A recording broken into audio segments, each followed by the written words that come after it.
¿Cómo se mueve esto? Ahí está bien. Sí, mi amor. ¿Qué cosa? ¿El qué?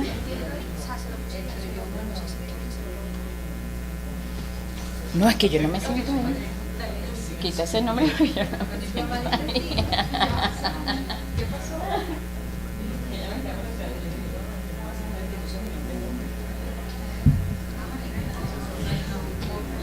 Bueno, vamos a continuar. En este momento, no sé si van a... porque sigue entrando. ¿Sí? Viene a continuación, de la mañana de hoy, la charla de vitamina D en alergias, Nuevos Horizontes, con el doctor José Torres, es médico cirujano de la Universidad del Zulia, pediatra pericultor del Hospital Pediátrico Dr. Elías Toro, Universidad Central de Venezuela, inmunólogo alergólogo del Hospital Militar Dr. Carlos Arbelo, diplomado en docencia Universidad Católica Santa Rosa, Caracas, es jefe de servicio de pediatría y pericultura del Hospital Vargas de Caracas, jefe de servicio de inmunología y alergias Hospital Vargas de Caracas, docente cátedra de pediatría Universidad Rómulo Gallegos, coordinador unidad docente Hospital Vargas de Caracas, Universidad Rómulo Gallegos, y es miembro de la Sociedad Latinoamericana de Inmunodeficiencias Primarias, LACI, coordinador web de la Red Venezolana de Inmunodeficiencias Primarias, representante por Venezuela ante el Comité de Miembros Juniors de la Sociedad Latinoamericana de Asma, Alergia e Inmunología, miembro de la Sociedad Venezolana de Asma, Alergia e Inmunología y parte de su junta directiva como bibliotecario, miembro de la Sociedad Venezolana de Pediatría y Pericultura, miembro de la Sociedad Latinoamericana de Asma, Alergia e Inmunología, miembro de la Sociedad Latinoamericana de Inmunodeficiencias Primarias, nos falta poco, ya vaya, falta poco, miembro de la Sociedad Europea de Inmunodeficiencias Primarias y el ejercicio privado en el Instituto Docente de Inmunología, el IDIT, Policlínica Las Mercedes, Caracas. Bueno, bienvenido, doctor, adelante.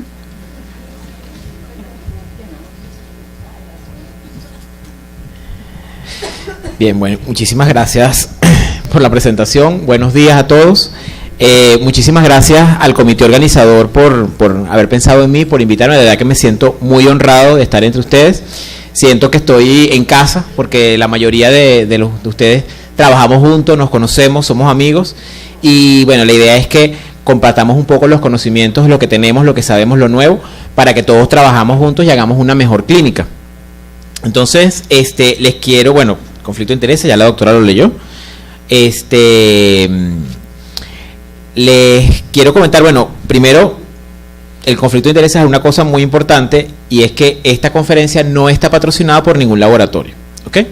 Para que tengamos claro de que aquí yo voy a hablar de un producto, por supuesto, pero no está patrocinada por ningún laboratorio. La vitamina D es un amigo viejo, conocido, pero que hemos descubierto nuevas cosas.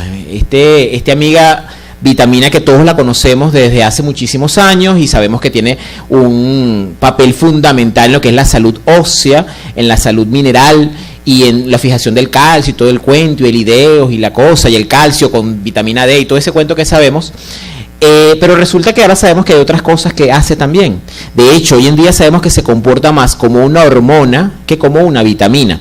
Entonces es importante que conozcamos cuáles son esas funciones, porque para nosotros en el área de alergia, en el área del asma, en el área de la neumonología, funciona bastante bien y nos puede ayudar. Todos sabemos el metabolismo de la vitamina D, ¿okay? Sabemos que tiene dos métodos o dos formas en las que llega al torrente sanguíneo o llega a su funcionalismo, que es a través del contacto con el sol, en el cual hay una pro D2 o provitamina D3, perdón, que es el erocalciferol, que se convierte en pre-D3 y luego en D3, que es el colecalciferol, pasa al hígado, etcétera, al riñón y bueno, y va haciendo todo su trabajo, ¿verdad? Pero también por la ingesta dietética, ¿ok? Podemos conseguirla como D3 o como D2 y luego de todos estos procesos se transforma en las formas activas que son el 1,25-OH y el 1,25-OH2D calcitriol o calcidiol, ¿okay? Funciones metabólicas, hueso sano y las funciones neuromusculares, lo que todos clásicamente conocemos de la vitamina D. Ahora, muy bien, ¿realmente interviene entonces la vitamina D en el sistema inmunitario? Esa es la pregunta que todos nos hacemos y que nos hicimos muchísimas veces los inmunólogos porque encontramos papers que decían esto. Entonces, en esta revisión, esto fue un metaanálisis que es un poquito viejo porque esto fue, no se ve bien la referencia, pero fue del año 2011, okay, en el que se revisaron estas trabajos clásicos en que se realizó o se vio el papel de la vitamina D en el sistema inmunológico, y fíjense cómo en todos hubo funciones o hubo respuesta significativamente estadística en cuanto a lo que es acciones o funciones dentro del sistema inmunológico. Entonces, ¿por qué se da esto? La vitamina D tiene una expresión genética bien particular porque ella tiene varios tipos de receptores. Muchas gracias. Ok. Tiene un receptor, ok, o una proteína ligando que queda en la parte externa, en la zona extracelular, y también puede tener receptores intracelulares. Entonces, ¿qué pasa? Que ella se une a sus receptores que están de hecho dentro del núcleo y va a unirse al ARN para producir cambios o modificaciones en la expresión genética de las moléculas inflamatorias básicamente. Pero también tiene la particularidad de que están estas dos enzimas que son la sintetasa, ¿ok?, de 1-alfa hidroxilasa y la de 24-OH hidroxilasa.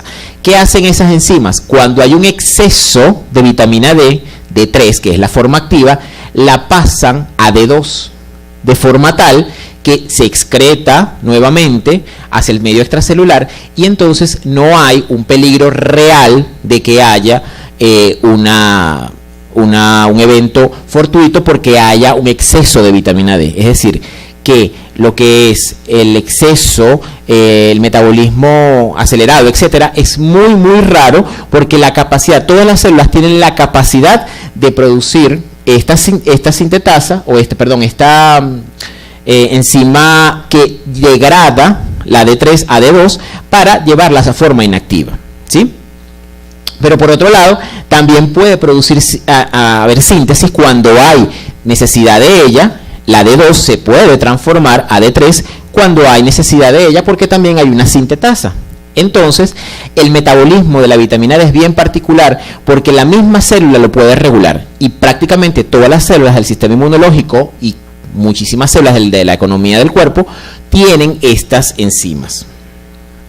Ahora, el receptor de vitamina D, fíjense que aquí tenemos la molécula, está constituido por una serie de moléculas, una serie de partículas que, si bien son un poquito complejas, y esos nombres me imagino que nadie se los sabe, o el que la descubrió tal vez, pero ¿qué pasa? Que al estar constituida por tantas moléculas al mismo tiempo, es muy fácil que sea modificable, para bien o para mal, por cierto, pero puede ser fácilmente modificable. Entonces, dando eso como origen a que la expresión de la vitamina D o la expresión final sea modificable por muchísimos factores. Ahora, ¿cuáles son entonces estos efectos a través de todos estos? Fíjense, a nivel de macrófagos, primero tenemos que decir que el receptor de vitamina D se encuentra en absolutamente todas las células del sistema inmunológico. Por lo tanto, tiene capacidad de regular todas las células del sistema inmunológico. ¿Cómo lo hace? En los macrófagos, fíjense que aumenta la fagocitosis, la proliferación de péptidos antimicrobianos que están allí, y el receptor de vitamina D justamente. Y por supuesto, este señor que está aquí, que es la enzima que produce cuando hay exceso de vitamina D, se produce la metabolización del D3 a D2. Por otro lado, disminuye la cantidad de moléculas coestimulatorias como el CD40, el CD80, CD86, incluso el HLA-DR, y disminuye, por supuesto, entonces, a su vez, las citoquinas inflamatorias, la 1, la 6, la 8, 12 y el TNF. Es decir, en el caso de los macrófagos, predomina o aumenta la proliferación, sobre todo de las defensas antimicrobianas propias del organismo, y disminuye la inflamación. Lo mismo hacen las células dendríticas, aumentan las interleuquinas reguladoras como la interleuquina 10 y el factor transformante beta, y disminuye la maduración, la expresión de moléculas de complejo mayor histocompatibilidad tipo 2, que son las responsables de la citotoxicidad, disminuye las moléculas coestimulatorias, disminuyendo entonces, por supuesto, la inflamación. En los linfocitos T aumenta las citoquinas reguladoras, interleuquina 4 y 10, genera justamente el FOXP3, que es el factor de transcripción para la respuesta tipo T reguladora, y disminuye la citotoxicidad en los linfocitos B aumenta la cantidad de receptores, con lo que disminuye la proliferación de anticuerpos y la diferenciación a células plasmáticas. Es decir, hay menor cantidad en los anticuerpos que se producen porque hay menor cantidad de células plasmáticas.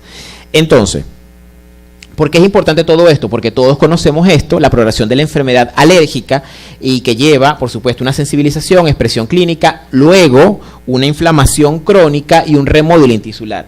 Y esto está dado por la inflamación persistente que tienen nuestros pacientes alérgicos, asmáticos, bronquiolitis, todo lo que ustedes quieran ponerle la etiqueta de alergia. Lo que hay es una inflamación persistente que lleva a su vez a una inflamación crónica. Entonces, ¿por qué es la vitamina D importante? Porque justamente puede regular la inflamación crónica o persistente en estos pacientes.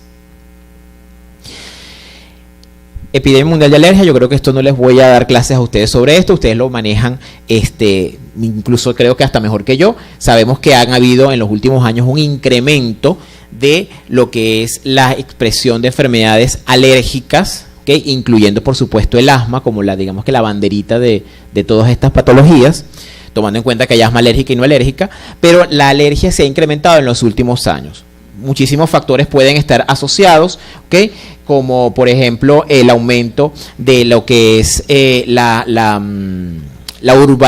urbanicidad de los pacientes, es decir, los pacientes que trasladan del medio rural al medio urbano. Ahí entonces entramos en controversias con la teoría de la higiene, y que si funciona, que si es, que no es. Hay muchísimas cosas que decir sobre eso, todavía se está estudiando a pesar de los años que tiene esto.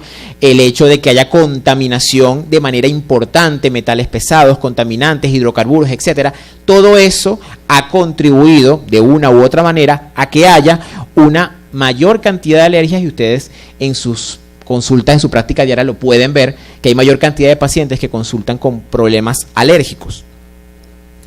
Eso, todos estos estilos modernos, la dieta, el comportamiento, los patrones microbiales, etcétera, los contaminantes, van a llevar que haya una inflamación persistente con una alteración a su vez del sistema inmunológico, lo que nos va a hacer no solamente a nivel pulmonar, por supuesto, que es lo que más a ustedes les interesa, sino también en otros órganos de la economía, haya un incremento de las enfermedades no comunicables, es decir, las enfermedades no infecciosas.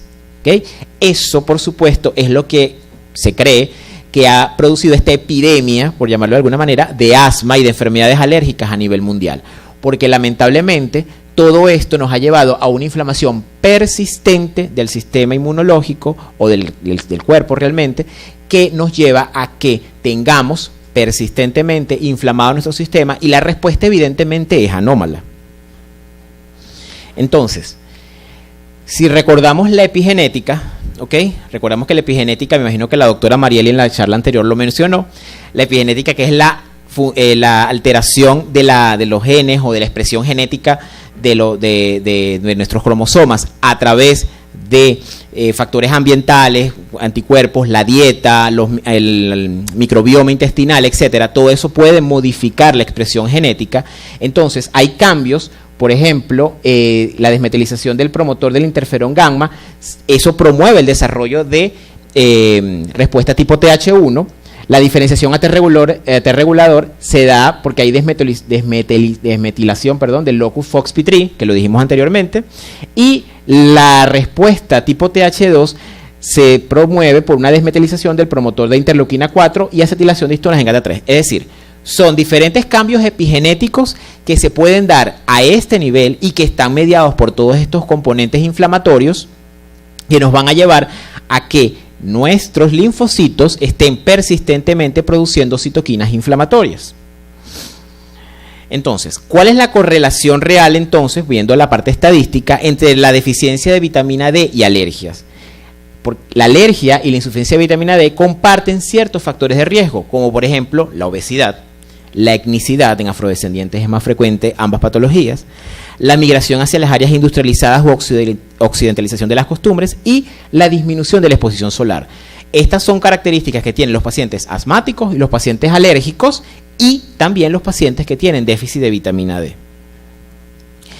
Pero, ¿cuáles son entonces esos pacientes que tienen un alto riesgo para tener déficit de vitamina D? Los afrodescendientes, básicamente por la melanina, los obesos, pacientes con limitación del tiempo que pasan en el exterior, y aquellos que tienen trastornos intestinales o renales. Entonces, en nuestro país, que tenemos un sol radiante, bueno, hoy no, pero prácticamente todo el año, tenemos un sol radiante como este que vemos aquí, ¿se justifica entonces el hecho de que la vitamina D esté disminuida? ¿Será? Este estudio fue realizado en el año 2012 por el grupo que trabajamos en el Hospital Militar, en el que básicamente vimos los niveles de vitamina D en pacientes con asma leve a moderada. Luego le hablaré de los resultados con respecto al asma, pero en este momento lo que quiero hacer notar es que, fíjense, para este momento el valor de referencia que teníamos de laboratorio era vitamina D menor de 20 como valor para para deficiencia, y menor de 30 para insuficiencia. Y fíjense cómo esto fue en población venezolana, un porcentaje importante, ¿ok? Fíjense que tenía menos de 30, 32%, que fueron 8 pacientes, y menos de 20, 2 pacientes, que fue el 8%. Es decir, el 40% de los pacientes de este grupo tuvieron déficit o insuficiencia de vitamina D. Pacientes venezolanos. Entonces, estos son los valores normales que se reportaron para ese momento, que los reportaba el laboratorio o el inserto que traía el kit de realizar el medicamento, y fíjense cómo los niveles subóptimos, o sea, insuficiencia de 20 a 30. Ahora, nosotros nos llamó muchísimo la atención el hecho de que un 40% de la población tenía esto. Entonces, decidimos hacer otro estudio con el grupo con el que trabajamos en la clínica, en el Instituto de Inmunodiagnóstico, revisando si esos valores se adecúan a la población venezolana. Entonces hicimos este estudio poblacional, este sí fue con un poquito más de pacientes, fueron 511 pacientes de diferentes partes del país, en el que vimos los valores normales de vitamina D. Estos pacientes no tenían ninguna patología en particular, de hecho fueron tomados de los pacientes que venían a realizarse perfiles de preempleo, es decir, pacientes normales en teoría, y que fueron excluidos los pacientes con asma para ver cuáles son esos niveles que tenían en la población venezolana. ¿Y qué conseguimos entonces? Que los valores estaban más elevados en 15 a 20%. Entonces, con todas esas cosas estadísticas que ninguno de nosotros conocemos, el chi cuadrado, el no sé qué, la curva de Gauss y todo ese cuento que ustedes saben, o no, que seguramente que tampoco lo saben igual que yo, sacamos que los valores óptimos para la población venezolana deberían estar entre 15 y 30. Los niveles de eficiencia leve de 10 a 15, media de 5 a 10 y severa menor de 5. Es decir, que bajamos un poquito esos valores de que nos reportan pues los valores internacionales, las reglas internacionales, y entonces nosotros teníamos estos valores adaptados un poquito más a nuestra población. Evidentemente, yo no voy a decir que esto es la panacea ni que esto sí es lo último que está escrito y esos son los valores para nosotros. Debemos seguir aumentando la cantidad de pacientes en este tipo de estudios para poder dar con certeza valores reales para nuestra población. Pero ¿qué es lo que queremos hacer, digamos que énfasis con esto? Es que básicamente tenemos que adaptar los valores internacionales a los nuestros, a nuestra población, porque nuestra población es muy variada. Fíjense que los afrodescendientes, si se supone que tienen mayor deficiencia, aquí ¿quién no tiene un familiar afrodescendiente? O sea, absolutamente todo, a menos que sea gente así extremadamente que no se ligó, etcétera, y que se vino de afuera. Pero con todo y todo, todos tenemos por ahí algún afrodescendiente metido, algún negrito por ahí metido, ¿verdad? Todos tenemos nuestro sabor y nuestro bobanco. Entonces, lamentablemente, ¿hasta qué punto eso afecta o no afecta nuestra capacidad de vitamina D, de procesar la vitamina D? Es lo que no sabemos. Y por eso es que estos valores son importantes. Muy bien, entonces, volviendo al gráfico anterior, para nuestra población venezolana, fíjense cómo un porcentaje de 0.5 tenía deficiencia intensa o deficiencia grave, de un porcentaje de 5.2 tenía deficiencia moderada, moderada, y 14.4 tenía deficiencia leve. ¿Okay? Si lo sumamos, tenemos un 20% de pacientes con deficiencia. Y ojo, esta es población normal, sin ningún tipo de alteraciones. Todavía sigue siendo importante. No es el 40% que teníamos en el otro trabajo, pero sí tenemos 20%. Entonces, ¿por qué se explica esto? ¿Qué pasa con nuestra población? Muy probablemente eso que dijimos anteriormente, la occidentalización de las costumbres. Todos salimos de la casa a las 6 de la mañana, 6:30. De repente los que viven en el interior, ahora aquí imagino que hay gente del interior, se despierta un poquito más tarde, pero salimos, nos montamos en el carro, en el metro, en el bus, etcétera, y no llevamos sol, vamos tapados, nos ponemos la bata, etcétera, no llevamos sol. estamos todo el día en el hospital, en la clínica, en la oficina, los que trabajan, etcétera, no llevan sol. Y salimos en la noche donde tampoco hay sol. Los niñitos hoy en día, todos los colegios prácticamente tienen techo, las canchas tienen techo, los patios tienen techo para que los niñitos no lleven sol, por todas las otras complicaciones que lleva el sol. Pero lamentablemente una de las cosas que no obtenemos con esa limitación del sol es que tenemos aparentemente un déficit de vitamina D. Esa es una de las causas. Evidentemente la dieta, lamentable la dieta que tenemos también, nos lleva a que haya déficit de vitamina D. La vitamina D se encuentra sobre todo en vegetales verdes, etcétera, y al tener menor consumo de estos, pues lamentablemente tenemos, probablemente es la causa de estos déficits de vitamina D que estamos viendo en la población. Ahora, volviendo al punto inicial y lo que es la conferencia, ¿es importante la vitamina D en las alergias? Vamos a ver. Tenemos este trabajo en el que habla del impacto. Tumbé algo, no sé qué fue. Perdón. Ups. ¿Soy yo? Sí, soy yo. Está bien. El impacto de la vitamina D en el sistema inmunológico, sobre todo en las células T de pacientes asmáticos. Y fíjense que la conclusión de este estudio es que es un promotor importante de la respuesta T reguladora, ¿okay?, en los pacientes asmáticos jóvenes. Recordemos que la T reguladora, la respuesta tipo T reguladora es la más importante porque nos va a mantener el equilibrio entre todas las diferentes respuestas que pudiéramos tener, sobre todo la respuesta TH2, que es la que predomina en alergia. Si tenemos una respuesta T reguladora, la va a equilibrar. Entonces, en estos pacientes, fíjense cómo aumentó en los pacientes con vitamina D, aumentó la expresión de T reguladora, ¿okay?, que son los CD4, CD25, aumentó con el aumento de, valga la redundancia, de los niveles de vitamina D. Y también este es otro estudio en el que aumentaron la interleuquina 10, ¿okay?, que es la citoquina que produce, por supuesto, la T reguladora, en los pacientes resistentes al esteroide, asmáticos resistentes al esteroide, aumentaron los niveles de interleuquina 10 a través de la suplementación de vitamina D. Este otro estudio habla sobre la vitamina D y enfermedad pulmonar crónica, ¿okay?, y se consiguió, me llamó muchísimo la atención este estudio porque es un metaanálisis, y en este estudio justamente, que fue realizado en el año 2006, fue realizado en niños de Costa Rica, es decir, una población un poquito más parecida a la nuestra, y se consiguió que los niveles bajos de vitamina D están asociados con un incremento en el riesgo de hospitalización por asma, incremento en la cuenta de eosinófilos y en la IgE total en estos niños asmáticos de Costa Rica. Este otro habla sobre el asma en adultos, sobre todo severa y poco controlada, en asociación con la insuficiencia de vitamina D, y la mejoría en los niveles de vitamina D pueden ser efectivos en la prevención y tratamiento del asma, según dice este estudio. Fíjense cómo mejoró, ¿okay?, los parámetros respiratorios, los parámetros espirométricos mejoraron a través de la suplementación de vitamina D en estos pacientes. Este otro también habla de adultos, sobre todo la respuesta a esteroides, ¿okay?, y fíjense cómo mejoró los niveles del espirométricos en pacientes que tenían mejor respuesta espirométrica, los pacientes que tenían mayor cantidad de vitamina D o que no tenían insuficiencia. Entonces, la conclusión de ello fue que en adultos con asma persistente, los niveles altos de vitamina D están asociados con mejoría de la función pulmonar, y de manera in vitro mejoran también la respuesta a esteroides, sugiriendo entonces que la suplementación puede reportar mejoría en múltiples parámetros, tanto de la severidad como la respuesta al tratamiento.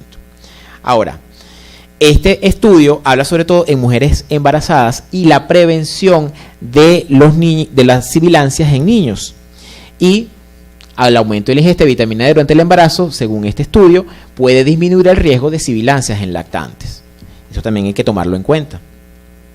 Ahora, todos estos estudios fueron realizados evidentemente afuera. Este estudio nuestro, que fue realizado en el año 2012, buscamos ver los niveles de vitamina D en sangre periférica en pacientes con asma leve a moderada. Y fíjense cómo en estos pacientes, ¿okay?, mejoró el pico flujo de manera significativa estadística, mejoró el BEF1 y mejoraron también los niveles de IgE total. Una suplementación de 2 meses. A estos pacientes se les hizo los parámetros espirométricos y se les hizo medición de IgE. Luego se les quitó toda medicación, solamente se les dejó vitamina D, una dosis de 1000 unidades diarias por 2 meses. Solamente se les dejó como rescate salbutamol, ¿ok? Y los pacientes que recibieron o que tuvieron necesidad de utilizar el salbutamol se excluyeron del estudio. Y después de 2 meses le volvimos a medir los parámetros y conseguimos justamente esto: mejoría en el pico flujo, mejoría en el BEF1 en la relación y mejoría en los niveles de IgE. Entonces, la conclusión de nuestro estudio fue que la suplementación de vitamina D en pacientes asmáticos mejoró el funcionalismo pulmonar en lo que respecta al volumen expiratorio forzado en un segundo, en contraste con los que recibieron placebo. El pico flujo también mejoró de manera significativamente estadística, y eso nos hizo pensar que realmente funciona, ¿okay? Porque tenemos un estudio propio. Ahora, este último estudio lo traje porque es muy reciente, es del año 2015, y entonces habla del efecto de la vitamina D en pacientes a los adultos con falla de tratamiento. Y ellos consiguieron que hubo una mejoría en cuanto al número de exacerbaciones acumuladas en los pacientes que tuvieron suplementación con vitamina D con respecto a los que utilizaron el placebo. Entonces, ¿usamos vitamina D o no?